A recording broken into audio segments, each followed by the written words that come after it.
What's up, friends? This is Manni and welcome back to Armor Attack, and I have some wonderful news for you. You'll be excited to hear that the open beta for Armor Attack has just started. It's running right now. Alright, so if you enjoy what you're seeing right now, which I'm pretty sure you will or do, then use the link down below and download the game right now and play it, okay? Because this is me here in the main menu. With the Armor Prime, which is also the subscription model that is now active, so you can use that. You don't have to, but you can to unlock pretty much everything with just a little subscription on the side. Unlike other games that require a kidney of yours to function properly. And so let's jump into the multiplayer and show you the three faction. All right, I'm starting off with the Paladin robot of the Imperial faction.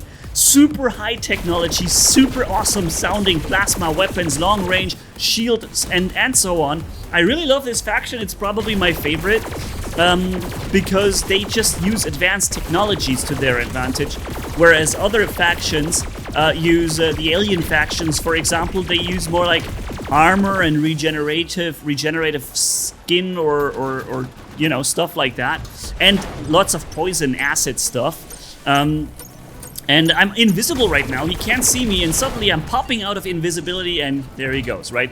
I was capping the beacon from invisibility. That is so cool, man. I love this faction, dude, and these guys are awesome. Also, I will show you in a minute the upgrading process of upgrading equipment. I'll show you what I upgraded and how far, right? So you have an idea of how strong things are when they get upgraded. And I found there is like one level upgrade that's the most beneficial one. It's like the best upgrade step. This is where things divide into, you can sometimes choose which direction you want to take with the next upgrade. And that level is the most important one. I show you later after this match. Let's first hop into this one here with the energy shield, as you can see. And I can block for the duration of the energy shield a lot of damage, and then after that I have the regular shield going on the robot, right? But now I'm taking hull damage or structure damage, a lot of it, and yeah, suffering a little bit. Corner shooting works, that we all know, but sometimes you can still get hit. There are certain weapons that go around corners, have splash damage and so on, right? We just captured the C beacon back. Or control point, which is awesome. We can spawn here. It's like what you know from Beacon Rush, is you can spawn where you captured the beacon, and that gives you an additional strategic advantage to getting this beacon in the first place, right? So again, ladies and gents, all of you can play this game right now for free in the open beta. And it's also one of those games that can be played really amazingly, even for free. And that's something I appreciate, and if you do want to be able to unlock things, the Armor Prime is the way to go. It's basically just an active subscription model that gives you access to everything that is according to your level, right? And that is an awesome thing. You don't have to buy every robot and every weapon all by itself and, like I said, spend a kidney on it. No, it's actually a really fair pricing in here, and that is something that the game developers here, Keck Entertainment, have also stressed, that they want to keep things fair, and appreciate that. I most of all, maybe. I do so much. But yeah, so let's keep rocking. I'm defending point C most of the time here. There's a lot of attacking enemies from all sides, and the robot is not the max level is level 6, and I'm level 5 or 4, depending on which robot, right? I didn't want to max things out. I wanted to leave something to still miss, to still not be maxed, but you see my energy shield is blocking most of the damage here, or all of it actually, and I wasn't even taking damage. Lots of damage output here, even from long range, which is amazing. So, and now we're moving over to the other side of the map, which is where the boss is, There are a few maps. I will show you at least 2 of them here in this video. And by the way, if you enjoy the content and you haven't yet subscribed to the channel, consider subscribing. Although, of course, robot content is not the primary part here on the channel anymore. But I do plan another video this month for Armor Attack, and then next month I'm sure there's gonna be some more coming for you. So, and this is the boss right here. And the cool thing about the boss is it's a target for both factions. And if, for example, you're losing the match, then you can have a massive comeback by defeating the boss and doing the most damage to him, because this way you basically reset. And don't stand in those things, that's bad.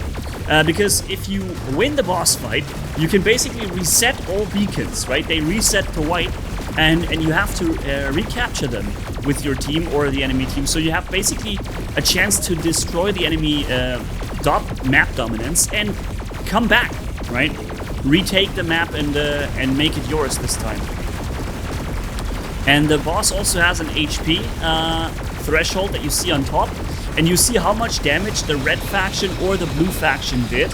So you see who did more contribution to destroying the boss, and the one who did more benefits more from the destruction there.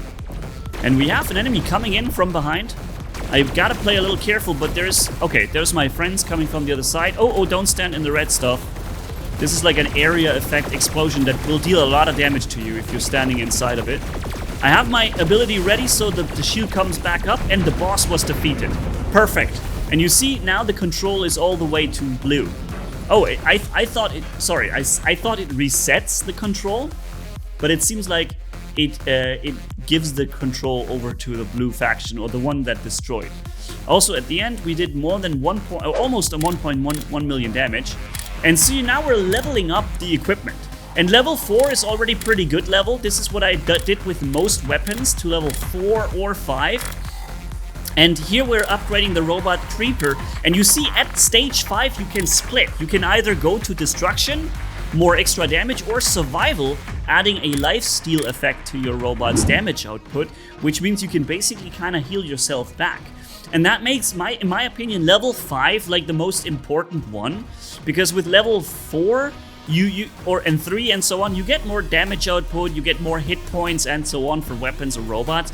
But level 5 is this one that allows you to like customize your way more, right? Where you want to go. Which leads me to another thing I really enjoy about Armor Attack, is that you can kind of define your robot. A robot isn't just like this and does this kind of job. You can also say you want to go more into defense and make it more tanky, right? Or you go into offense, or you give it some other attributes like a massively long reach for jumping, right? Making it way more mobile and quick. And those are all the kinds of things that you can divide your level upgrade in, or choose which way you want to go, allowing you to customize even the same robot in various different ways. And that's something I really think is an awesome way to handle it. And that is mostly at level 5, which is why I think it's probably the most useful level upgrade to make in terms of robots. And in terms of weapons also, I found that level 4 or 5 often has this kick in power, where you will, for example, you will trigger like twice as fast reload or so, you know? And so even at that, even for weapons, it seems like you benefit a little more from that level 5 upgrade than some of the other upgrades. So, let's go with maybe the Brood Keeper. The Brood Keeper, yeah. I don't know, these weapons, although they're also level 4, I found that their reload is really long, and the damage output isn't actually that impressive. So I can dish out a decent amount of damage real quick, like there's a certain amount of alpha damage or burst fire damage, if we will. But the reload really kills it a little bit for me. I wanted to try the weapons regardless, and I feel like they might be reloading a little bit too long for my own taste. But it's probably also because this robot only has 2 weapon slots, right? Maybe if you had a different one with more weapon slots, you would feel like you dish out more damage. But there is this area effect that I can trigger when I'm close, and that also deals a decent amount of damage, but only in short range around me.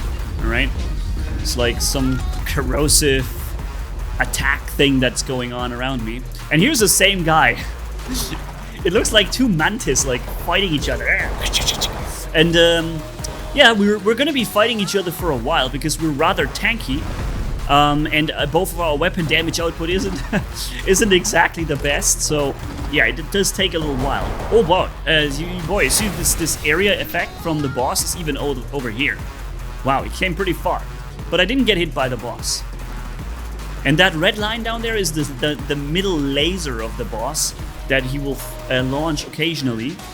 Alright, so now we're going to be doing some mad damage, dude. Did you see what I just did with him? Holy smokes. It's that special ability of this this character here. They're called characters, not necessarily like robot or unit or something. They will call them characters in Armor Attack. And the special ability is really powerful. It launches a massive acid bomb. Look at this. Boom. Bam. And when it hits, it's like half the amount. Oh god.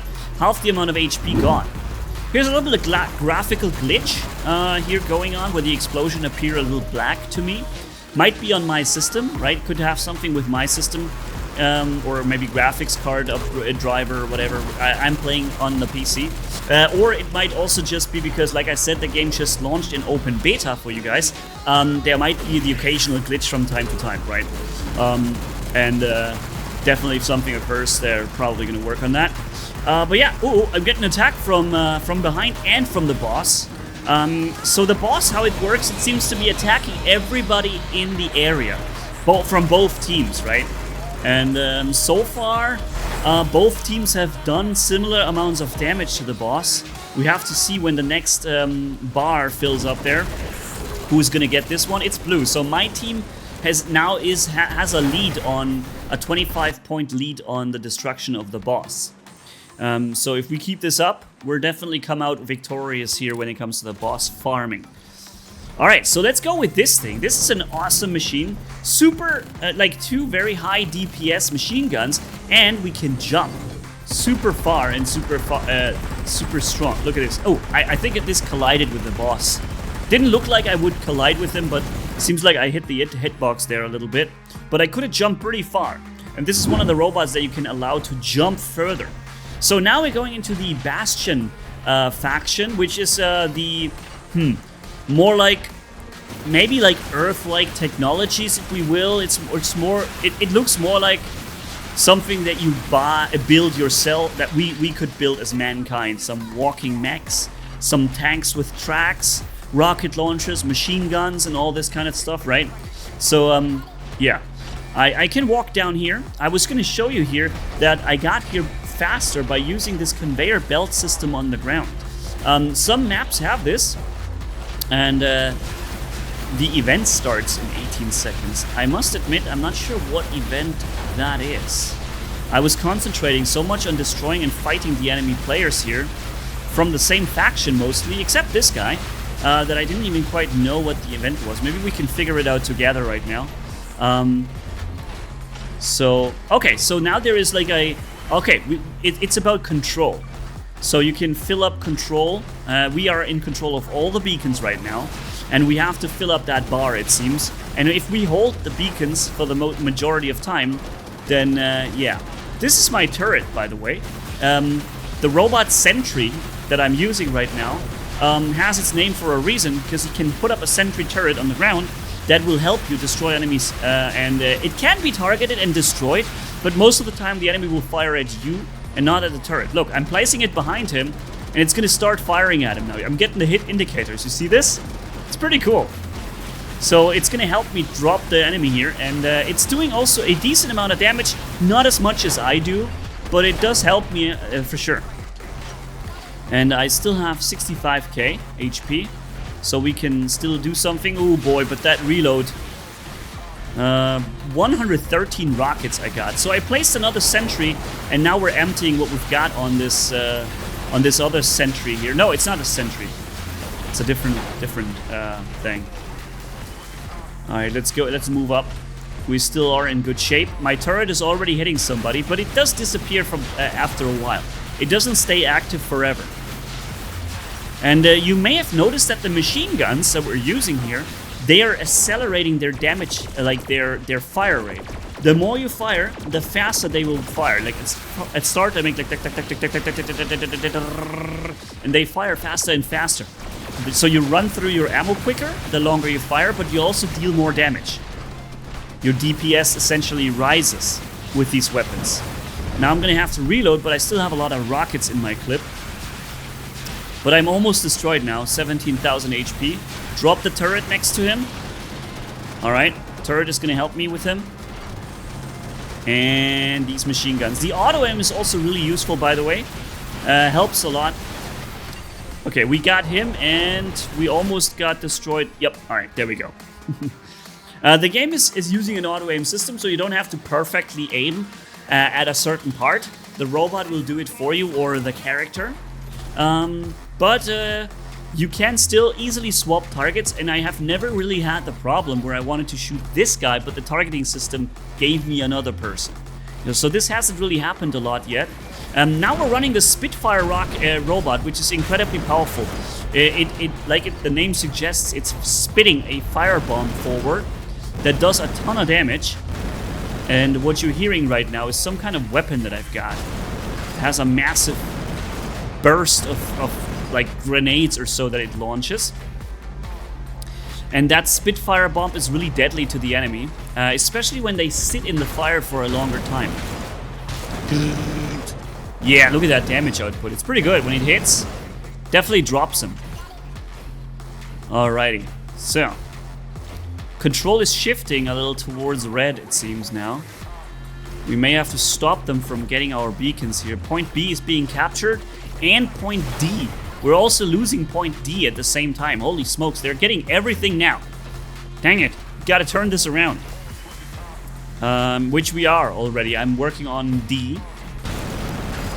Alright, let's get close to that. And Spitfire bomb in the face, and boom!